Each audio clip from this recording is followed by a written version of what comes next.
E-G-O, ego.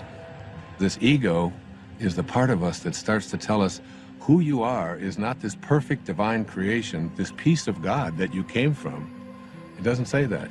It says who you are is what you have. It begins with things like our toys, and then our bank accounts, and then the possessions that we have. Before you know it, we begin to identify ourselves on the basis of our possessions. We begin to take on a set of beliefs about the more that I have, the more valuable I am as a person.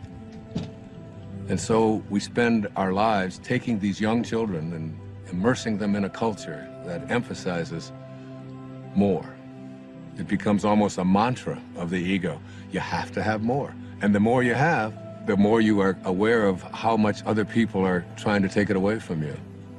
The more you get consumed with how do I protect it and how do I make more of what I have. The dilemma here is that if you are what you have and things go away, then who you are also goes away in the process. The second aspect of the ego is this idea that I am not only what I have, but I am what I do as well. We are... You gonna get that? No, please, go ahead. Oh, it's all right. While we're stopped here, do you want anything, Dr. Dyer? You want water or anything? No, I'm fine. We're still rolling, guys. We're cutting. What? Oh, keep rolling. Please. So, second component of this ego is the idea that not only is who I am what I have, but it's what I do. And what I do becomes this thing called achievement. And in this whole world of believing that I am what I do, we become consumed with this whole idea of my success, my value, my worth as a human being is based upon how much I accomplish. So I have to make more money, I have to get a promotion, I have to compete with everybody else who's trying to get what I have.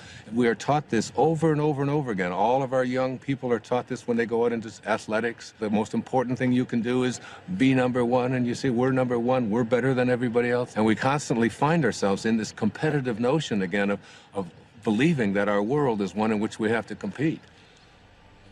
That's what the ego says. Now, the third aspect of this is the idea that I am what other people think of me. That is, I am my reputation. Particularly, this is relevant for young people who are taught that you have to dress the way other people think, and if other people don't like you, then there's something wrong with you.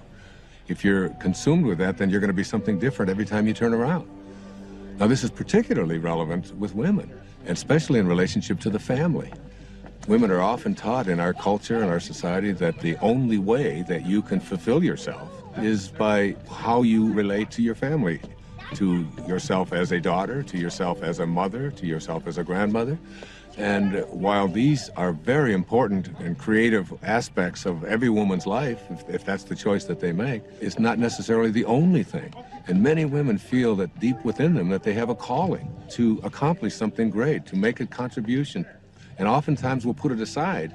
So what I encourage women to think is, don't ignore that calling inside of you. Don't ignore the part of you that says you came here to create something powerful, and you have just as much of an influence in doing that, just as much of a right to do that as anyone else does.